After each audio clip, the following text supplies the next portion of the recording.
अस्सलाम वालेकुम जी, मैं हूँ अदील राज। आप देख रहे हैं मेरा YouTube चैनल। सबसे पहले तो आपने वही करना है जो मैं हमेशा कहता हूँ। 45,000 सब्सक्राइबर्स हो चुके हैं। ये मुझे जब भी मैं सब्सक्राइबर का जिक्र करता हूँ, पहले मैं आपको अरशद साहब की वाक़या सुनाता हूँ। ये मैंने पहले भी सुनाया हुआ, लेकिन मुझे बड़ा मज़ा आता है सुनाने का।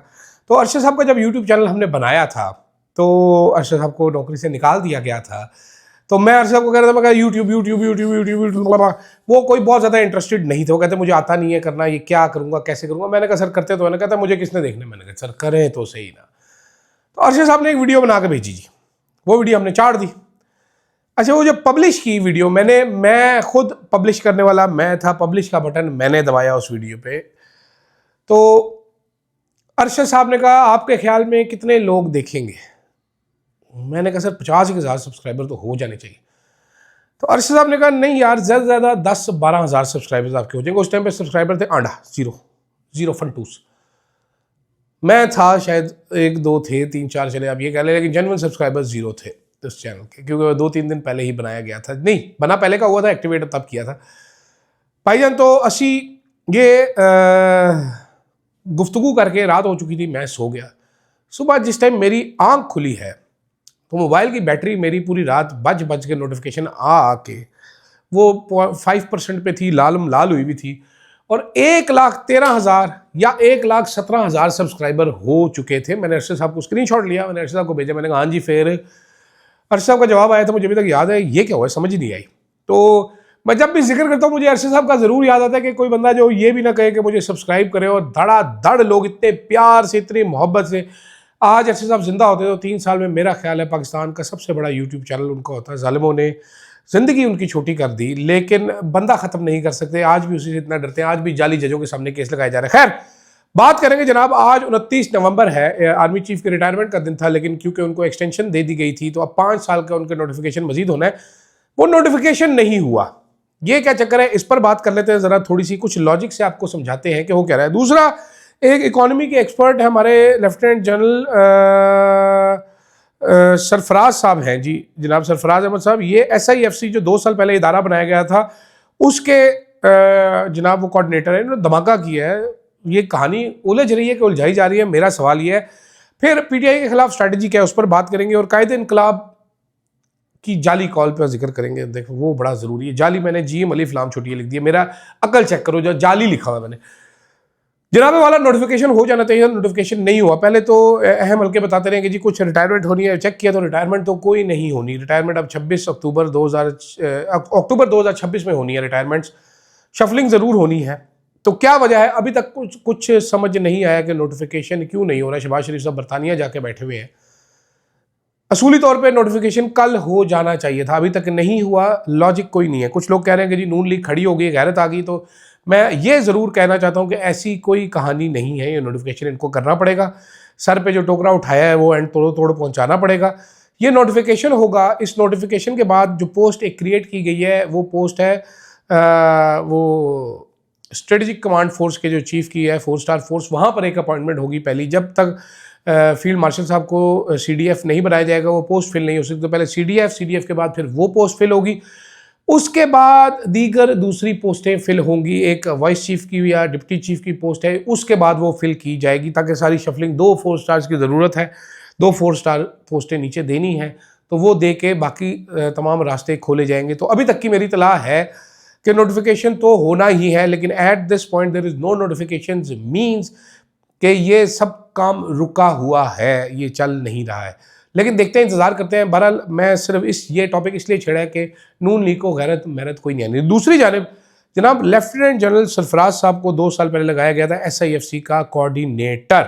अभी SIFC क्या थी, ये इन्वेस्टमेंट को फैसिलिटेट करने के लिए लगाई जानी थी जी। इन्होंने इन्वेस्टमेंट वो लेके आनी थी पाकिस्तान में, फैसिलिटेशन करनी थी। तो इसके लिए पाकिस्तान का बेहतरीन इकोनॉमिक दिमाग चाहिए था। तो वो दिमाग था जनाब लेफ्टिनेंट जनरल सरफराज अहमद साहब। मुझे पूरा यकीन है जनरल साहब मेरी तरह नल्ले नहीं होंगे इकोनॉमी में, बल्कि इनको बड़ी चीज़ें आती होंगी, इसीलिए इनको कोऑर्डिनेटर लगाया है। 2 साल बाद जनरल साहब जो हैं वो अचानक ही मार्केट में लॉन्च हुए हैं, और उनने एक कॉन्फ्रेंस से खिताब करते हुए कहा हमने अपनी मालियाती हालत का सत्यानाश कर दिया है। मुआशी तरक्की का मंसूबा नज़र नहीं आता।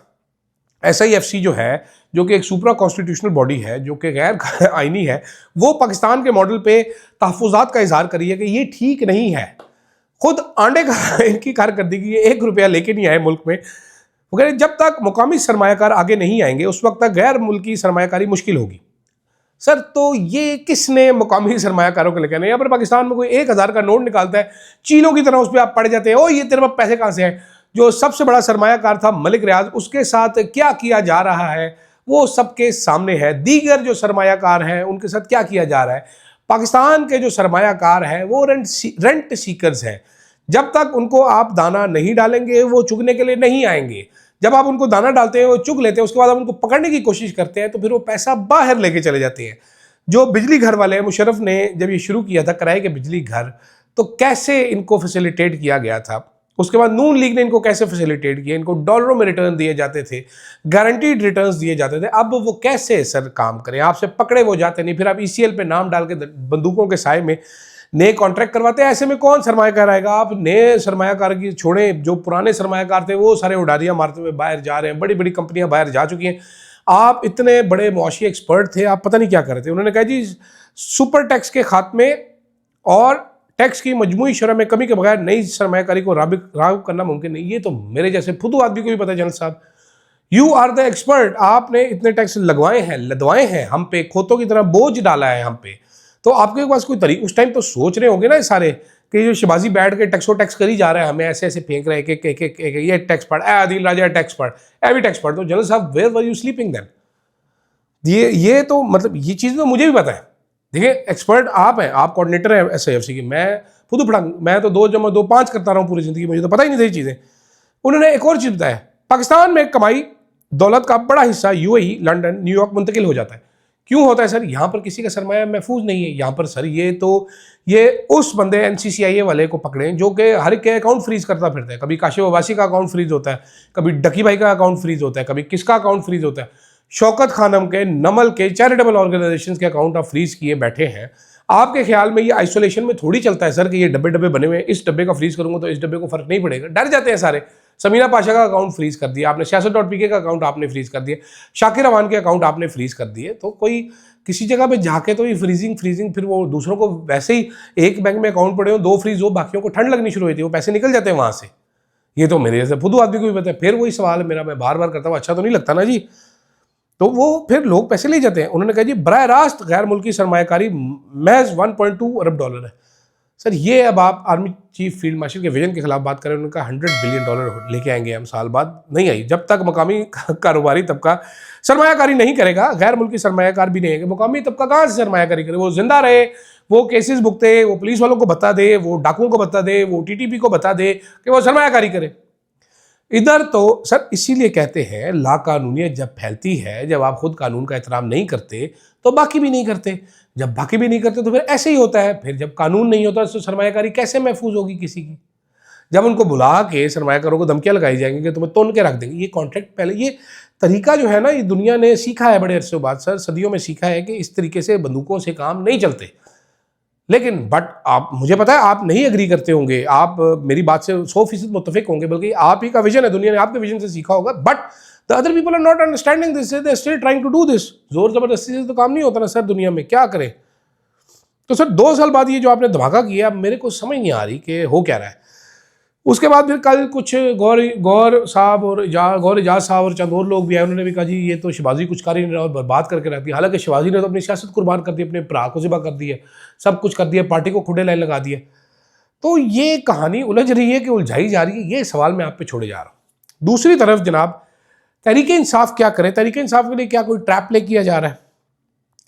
बेनज़ीर भुट्टो साहिबा की किताब जो है, ठीक है, उनको पढ़े तो वहां से बेनज़ीर साहिबा ने एक लिखा हुआ है, उन्होंने कहा जी my father knew that you can imprison a man but not an idea, you can exile a man but not an idea, you can kill a man but not an idea, Zia was blind to that and was trying to send another message to the people. ठीक है, ये इमरान खान पे बात बिल्कुल fit आती है। साथ साथ बेनज़ीर साहिबा ने अपनी किताब में लिखा है, we have got to send out a call to the people of for strike, I said in frustration to the party leaders but timidly they said don't do anything until we have a party line. They kept repeating. I was impatient to their apathy, as were the other young members. ये अब exact same यही, जिस तरह बेनज़ीर के अंकलों ने धोखा दिया था, उसी तरह अलीमा खान और सुहेल अफरीदी को तहरीक इंसाफ के अंकल धोखा दे रहे हैं। वो कॉल देना चाहते हैं, कह रहे हैं नहीं नहीं सर सब्र कर जाओ, ऐसे होगा, देखो रोड बनी नहीं है, खड्डा है बीच में, खड्डा अबूर कर ले, वहाँ से आते हैं, ये आते हैं, वो आते हैं, ऐसे आते हैं, ऐसे। दूसरी तरफ गवर्नमेंट की क्या प्लानिंग है? महसूस कुछ ऐसे हो रहा है कि गवर्नमेंट ये चाहती है कि तहरीक इंसाफ तंग आके कोई गलती करे। वो काम कर रहे हैं, हर तरफ से भालू को पोक करें, पोकिंग द बेयर करें कि वो चार्ज करे। जब वो चार्ज करे, कोई गलती हो, कवानीन अपने हैं, अदालतें अपनी हैं, मौजें अपनी हैं, तहरीक इंसाफ को बैन लगा के वो 3 साल पुरानी ख्वाहिश जो वेट ड्रीम है उसको पूरे करें। हा मज़ा आ गया, तहरीक इंसाफ का नामो निशान ख़त्म कर दिया, पार्लिमानी सियासत इनकी ख़त्म कर दी, जो थोड़े बहुत रह गए इनको भी निकाल के पूरे के पूरा कब्जा मार लें और मौजे मारें। नज़र कुछ ऐसा आ रहा है। तो ऐसे में एक तरफ जहाँ पर 2 नंबर अंकल्स हैं, दूसरी तरफ 2 नंबर हुकूमत है, दरमियान में सुहेल अफरीदी अलीमा खान ग्रुप है, तहरीक इंसाफ के अंदर एक छोटा सा ग्रुप है जो कि लड़ाई की कोशिश कर रहा है।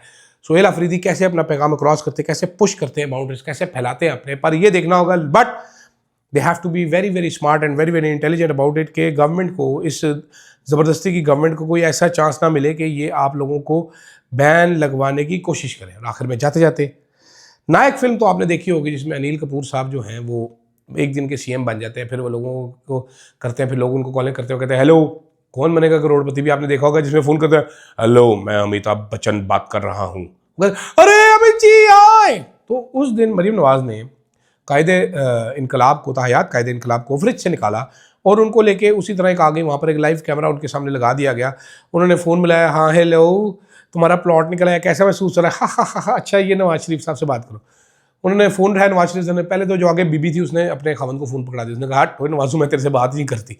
फिर नवाज शरीफ ने कहा हेलो मैं नवाज शरीफ बात कर रहा हूँ। अच्छा उस बंदे ने रिएक्शन जो दिया, अब मैं जब आपको बता रहा हूँ ना, आप दोबारा वो कॉल सुनिएगा, उस बंदे ने जब रिएक्शन दिया तो हादसा निकल सकता है आपका काफ़ी।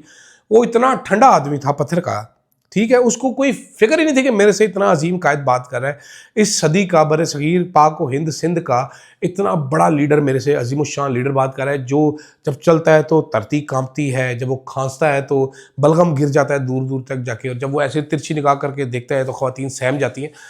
उसको एहसास ही नहीं था कि वो किस बड़े अजीम लीडर से बात कर रहे हैं। वो ऐसे कूल, जी जी यकीन क्यों नहीं आना ना, उसको एक्साइटमेंट हुई, वरना कि हमने अमिताभ बच्चन का देखा, अमिताभ बच्चन को कहते ना मैं अमिताभ बच्चन बोल रहा हूँ, दूसरे चीखे की आवाज़ आती, यहाँ पर कुछ भी नहीं था, ठीक है। और वो सस्ता अदाकार इन्होंने लिया, ठीक है। उसके बाद कौन बनेगा करोड़पति को कॉपी कर लिया कि नवाज शरीफ साहब आके बता रहे हैं हाँ जी तुम्हारा प्लॉट निकला है। 3 टाइम प्राइम मिनिस्टर, जिसका काम होना चाहिए था कि उसकी विजडम इतनी है, उससे फ़ायदा उठा के हम जो है इस मुल्क को दलदल से बाहर निकाले। हालांकि दलदल में खुद डाल के गए नवाज शरीफ साहब, अल्लाह के हुक्म से, ऊपर मिट्टी भी डाल रहे हैं आजकल, लेकिन उसको मरीम नवाज कभी उसको ले जाती है नान वाले के पास के, अब्बा जी रोटी चेक करो इन्हें सही सेकी है कि नहीं सेकी, कभी कॉले निकालने पे ले जाते हैं। मतलब आप लोग ज़रा सोचिए, हर बंदे का ना एक स्टेटस होता है। मैं एक ज़माना था, अरशद का प्रोग्राम होता था तो मैं गेस्टों को फ़ोन कॉलें करता होता था कि सर आ जाए यार, क्योंकि कोऑर्डिनेटर कमज़ोर था। ग्रो करते हैं, फिर स्टोरियाँ करते थे, ये करते थे, हर एक अपना ना रोल आप डिफ़ाइन करते हैं कि यार मैं ये मैं कर रहा हूँ, ये अब तू कर, मैं अपनी जगह छोड़ रहा हूँ, तू मेरी जगह ले ले, ठीक है। तो नवाज शरीफ साहब ने अपने लिए कोई स्टेटस नहीं रखा हुआ। उन्होंने कहा बस मुझे कई चीज़, वर्ल्ड सिटी का मैं चेयरमैन बन जाऊँ, मैं दीवारें पेंट कराया करूँगा, देखें जी रोटी मैं पकानी सिखाऊंगा आपको, देखें जी मैं आपको बताऊंगा 1990 की दहाई में क्या हुआ था, मैं आपको बताऊंगा 70 की दहाई में क्या हुआ था, मैं आपको ये बताऊंगा। विजन है जी। अब नवाज शरीफ का विजन, उन्होंने प्लॉट बांटने हैं लोगों में, और वो कॉलें भी जाली किस्म के लोगों को करवानी है जो खुश भी ना हो सके। मेरा निकला है घर, मेरा प्लॉट निकला है, मैं तो छाले मारूँ, 12-12 फुट का दरंगा मारूँ, एक लुड्डी भी डालूँ। वो शुक्रिया मियाँ साहब ताड़ी खैर हो, मियाँ साहब आई लव यू, मियाँ साहब वो लव यू टू वाला डायलॉग भी नहीं हुआ। I don't like this call. जो भी है ये अज़मा बुखारी है, ये जो भी है इसको सैक कर देना चाहिए। मरीम नवाज साहिबा मैडम, आपका इतना बेस्ट प्लान पे इन्होंने पानी फेर दिया, बल्कि रोड दिया, पूरी बाल्टी पानी की रोड दी है। Very very sad, I am very sad. मेरा दिल रो रहा है, खून के आंसू रो रहा है कि ये मियाँ नवाज शरीफ के साथ क्या किया जा रहा है। सस्ते अदाकार हायर किए गए, मियाँ साहब की तो अदाकारी चले बुरी थी, ये बाकी जो सस्ते गैर मेरे अदाकार हायर किए। I feel very very sad and I am very annoyed. I just wanted to convey it to you. तो आप इसका फ़ौरन से पहले कोई जालिमाना किस्म का एक्शन लें, किसी का डंडा मार के सिर पाड़ दें, किसी की नासों में उंगल तुम दें, किसी के कान में से चीची उंगली घुसा दें, कुछ तो करें आप, लेकिन किसी को सज़ा मिलनी चाहिए।